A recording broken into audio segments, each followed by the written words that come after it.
Well, hey everybody, welcome. Glad to have you here with us today. For those of you who are in our Extra Mile study group, you know me. My name is Jackson Mumey.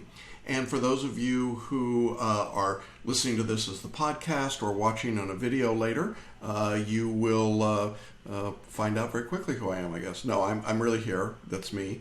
And for the past 25 years or so, I've been successfully preparing students to take their bar exams all around the country. And in today's Facebook Live video and podcast, we're going to talk about some recently announced changes in the multi-state bar exam. And this is, maybe it's big news, maybe not. We're going to try and break it down a little bit. So love to get your questions and comments. I am going to try and track here on my second device. I hope I'll be able to see comments if they come up. If not, I promise I'll reply offline later. So I just want to talk through a few things with you today. For those of you in our course, this is particularly relevant, but obviously for anybody taking the bar exam who's watching, I want to make sure that you get that information as well. So here's the deal, and here's what's going on in the world of the multi-state. There were some changes announced very quietly in the last 2 days. And by very quietly, I mean just a little notice up on the NCBE's website. That's the National Conference of Bar Examiners. And, they could have probably done a little more than that, but that's how they tend to do these sorts of things. And we've got some new information for you. What we're going to be looking at, a couple of things. One is the changes for February 2017. So certainly for those of you looking up at the 2017 exams, this is going to be important. And then we're also going to look at some changes in the subject matter outline and the allocation of questions and how that impacts. So if you're probably going to want to take some notes because I'm going to be fairly specific there. And then we're also going to look at some early press release notices from the National Conference about multi-state scores from the July 2016 exam. That will obviously be important to those of you that took that exam, but I want to temper your expectations. It's not going to tell you anything specifically for you. It's just general information. And while I'd love it to be something you could go, oh, well, of course, that explains it all. It doesn't. But we'll try and break it down a little bit and give you some idea of what to expect over the next few weeks as we go along. So I hope that makes sense. And then I'm going to try and take some time at the end for any questions that anyone's got. And see if we can help anybody out there with their questions. Let me just make sure we're getting people that desperately want to get on to the group today. Isn't that funny? Okay. All right. Now we go. I think we got everybody there.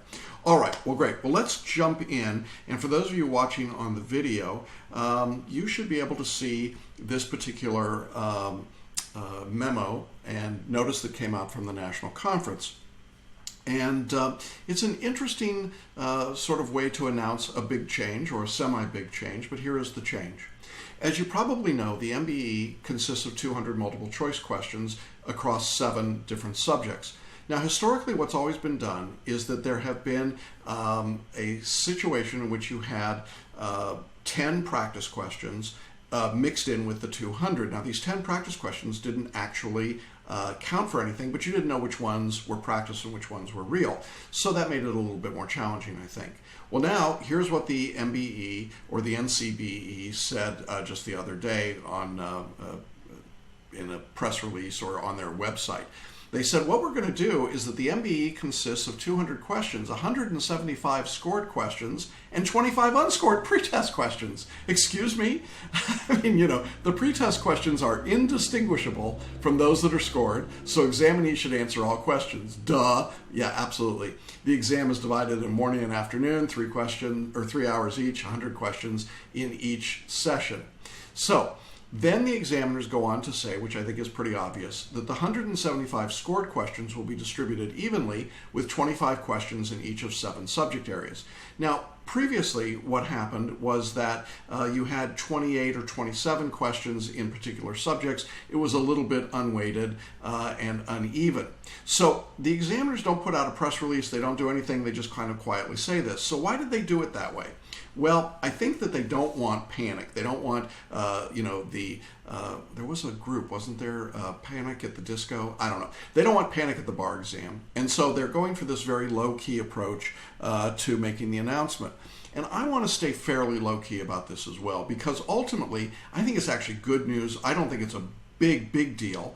But what it's doing, in effect, is it's taking off 2, 3, 4 questions out of each subject that are potentially testable and scorable, and reducing everything down to 25 questions.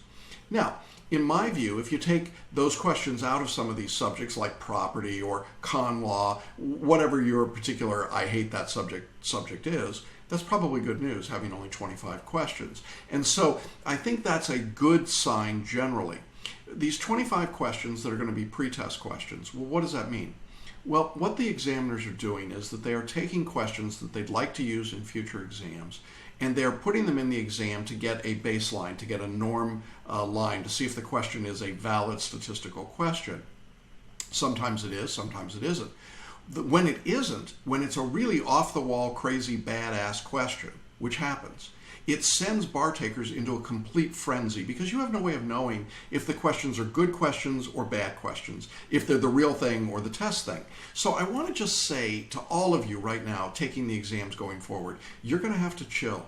With 25 questions on this exam that are testable questions, I mean pre-test for the examiners, there are going to be some weird questions. And there are going to be some questions where you are just scratching your head and you have no idea what's going on. It's because they're not very well written sometimes, and you can't let that freak you out. Does that everybody agree? We got that clear? There are going to be bad questions on the test now, more than there were before. 10 questions out of 200, yeah, a couple might throw you. 25 out of 200, well, you're more likely to notice it.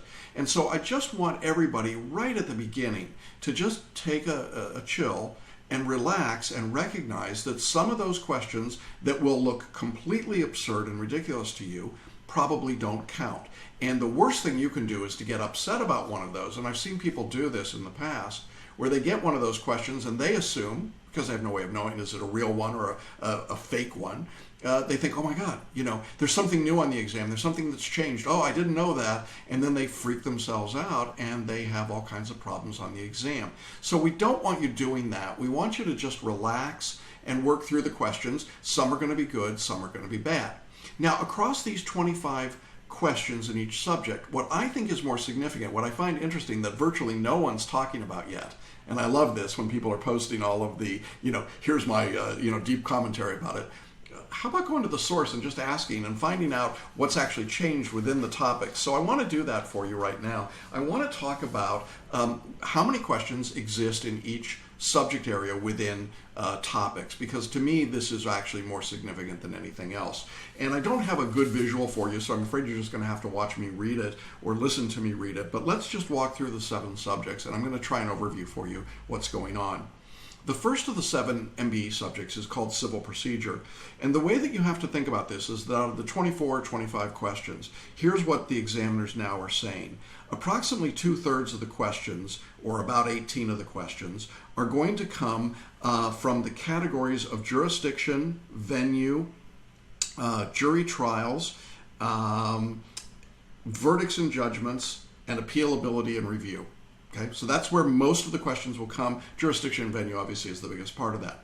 6 or 7 questions will come from these topics: the law applied by the federal courts, pretrial procedures, and motions. So if you're really worried about motion practice, I think that you're going to see that's a pretty small area. It's only 6 questions. So that's your 25 questions in civil procedure. Kind of interesting. Now, in constitutional law, the way that this is structured is that about half of the questions in constitutional law are going to come from individual rights. And no big change there. Individual rights, all of the Bill of Rights information. And the other 12 questions will come from the rest of the subject. So half of con law is going to come from that one subject. So if there's one thing you want to look at, it's that subject. Now, those other 12 questions will be split out over the nature of judicial review, separation of powers, relation of nations and states in a federal system. It's a lot of material, but 12 questions. So when you spread it out that way, it's 1 or 2 in each one of those sections. So that's con law. Section number 3, or topic number 3, is contracts. Now, contracts, as you know, also includes Article 2 of the UCC. And one of the things I should tell you is that about 1/4 of the contracts questions, so 6 or 7 of the questions, are going to be drawn from Article 2. Okay, so we'll cover that obviously, but that's the basic balance. What about topics within the subject generally? Well, 12 of the questions in contracts will come from formation of contracts, performance of contracts, breach, and discharge. Basic stuff. Formation, breach, discharge. Notice that's not remedies. That's interesting. A fourth of the questions, or about 6 questions, will come from remedies, third-party rights, and defenses. Okay? So mostly, if you know how contracts are formed and what performance is and what breach looks like, you've got 12 of the questions. If you know a little bit about remedies, you're probably okay on the rest of them. So I actually think that's a pretty good balance and a good organization, a good structure between those areas. What about crim law and procedure?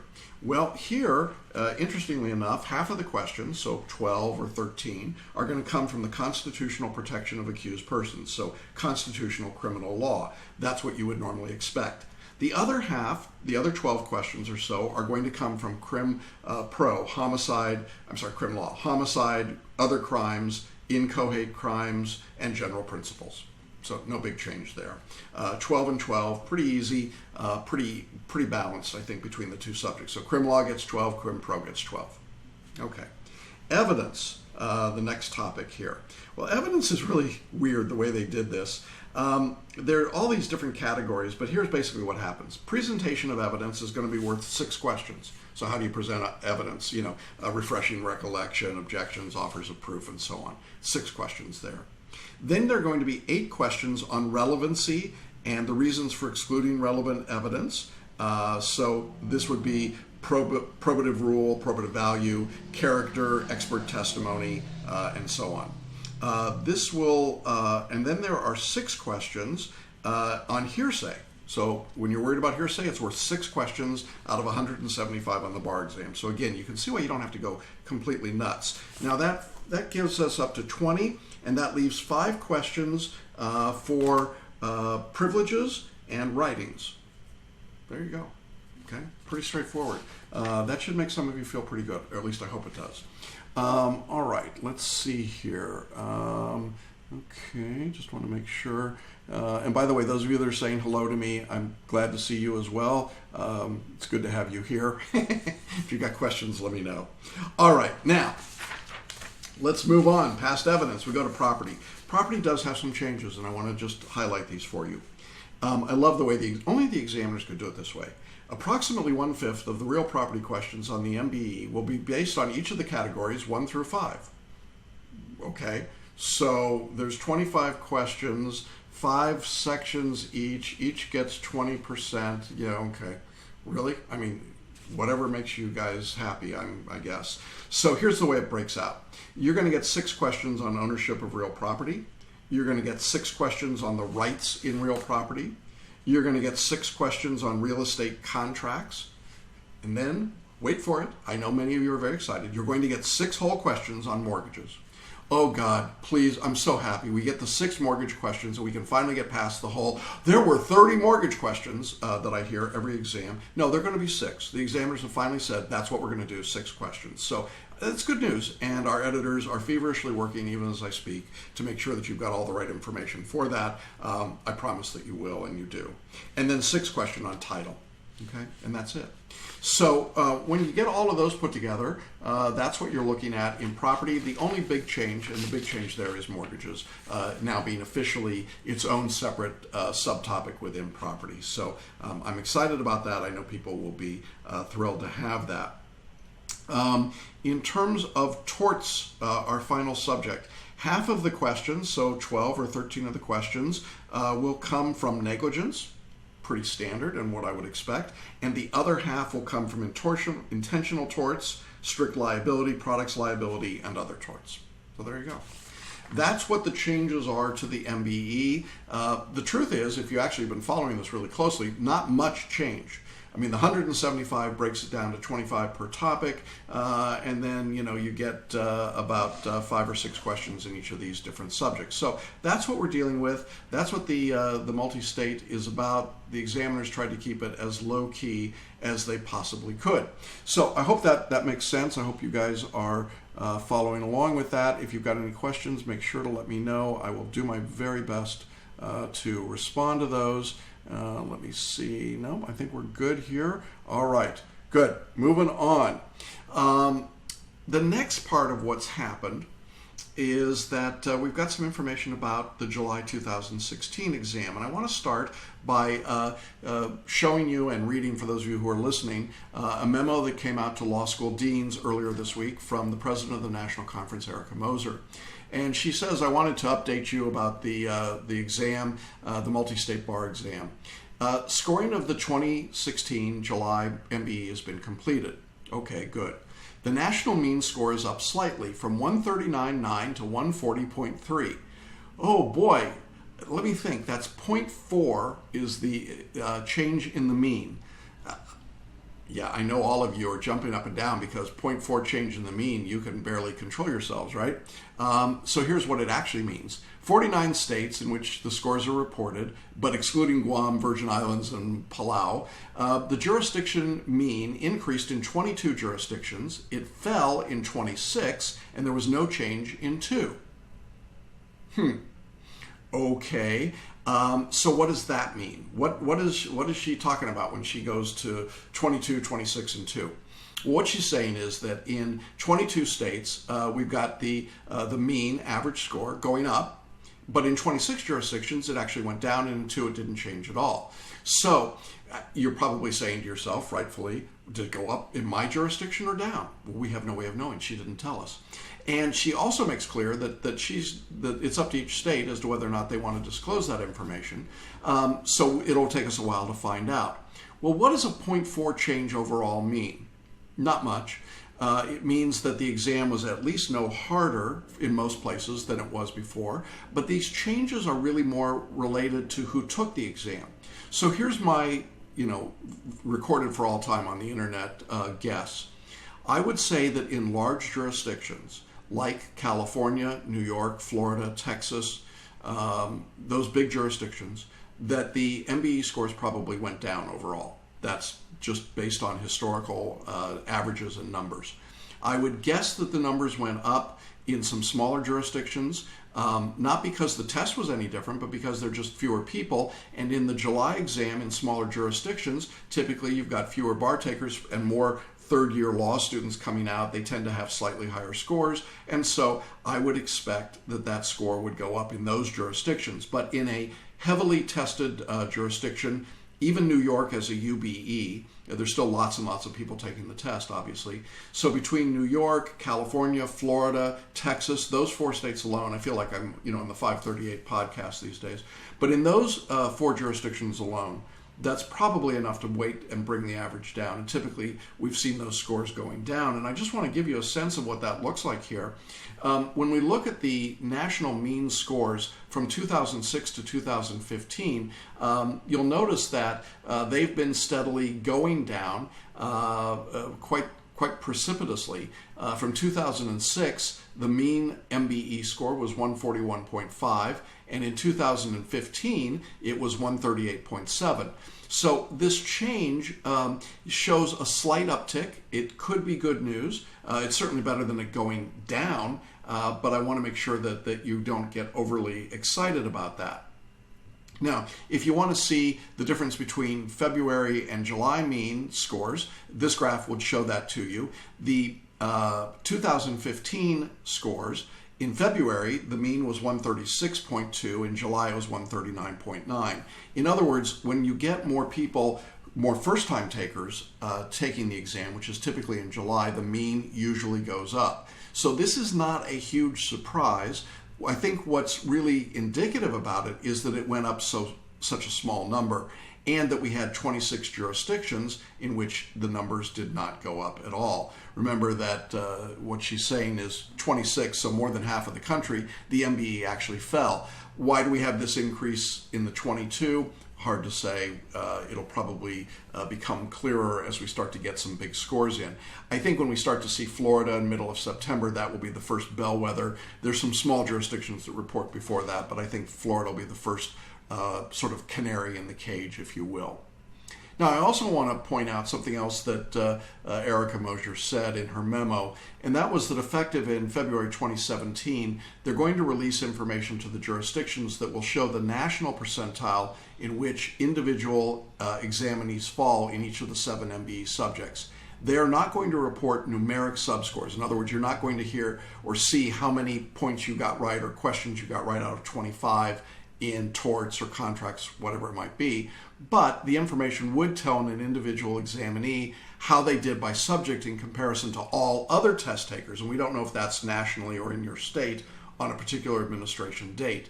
But then she throws in the great caveat: the decision about whether to release this information to examinees belongs to the jurisdiction. So in other words, some states may tell you, other states may not.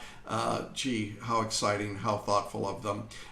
So I think that what we've got there is just a little bit of information. If you're in an exam jurisdiction like Florida or California that would tell you a little bit about what your scores are by subject, well, maybe you'll get that information now rather than the numeric score.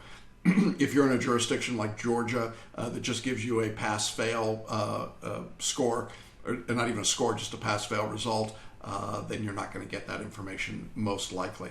So that's what we're dealing with. Those are the things that have been going on. What's the upshot of all of it? First of all, if you're taking the exam in 2017, you're going to have these 25 practice questions. You won't know where they are. They'll be split and moved throughout the test. They'll be inserted throughout the exam. There'll be absolutely no way to identify them. Some of them will be awful, and you got to make sure that you don't freak out. Of the remaining 175, it'll be split over 7 subjects, so about 25 questions per subject. And within those 25 questions per subject, as you heard me talking about, it'll be divided in some new ways between the subtopics of the exam. Our materials for Celebration Bar Review will reflect and do reflect those changes. We've got all of that material already in the course. We'll update if we have to and change emphasis as we need to. But by and large, I just want you to know that we've got it covered. We understand what's going on. Quite frankly, I'm not sure that all of the big box bar reviews actually know what's happening when it comes to this, but just saying. Not trying to throw shade, just saying. I don't know that they've actually bothered to look yet. But that's where we are on all of that. In terms of the July 2016 exam, well, some places the score went up a little tiny bit. Other places it went down. So if you're a July 2016 bar taker, what do you do with that information? Nothing. You just wait for your results. It doesn't really mean anything to you. There's no way to individualize those results. I think when you look at the trend line, it's probably pretty consistent. Does it mean there's a softening of the exam or the exam is becoming easier? No, I don't think that necessarily was true. But I do think these changes coming up could make for an easier exam. I like the idea of 175 versus 190 questions. We'll see what it does to the scaling and what it does to the overall impact. It's going to create some uncertainty, that's for sure. In my podcast, episode 109, I think it is, I talked about the statistics from 2015 and February 2016 in great detail. I would encourage you to listen to that podcast if you want to know more about the numbers and the statistics. But I think at this point, that's probably all that I wanted to share with you. I just wanted to make sure that you guys didn't freak out more than anything else. I would say, based on the thumbs up I'm getting and the relative lack of frantic comments and questions, that most of you kind of get what's going on. Bar results come starting in February. Starting in the middle of September. For Florida, and then we will have a season of bar results, and as those results come out, we'll share them. We'll analyze them, try and tell you what we see from them. I know for those of you in California or Georgia where you wait till practically Thanksgiving to get your results, it's really torturous to wait, and I recognize that. Those of you in Florida may be on pins and needles just because it feels like it's getting closer, but trust me, it'll all get here in plenty of time. Look forward to sharing more information with you as we get it.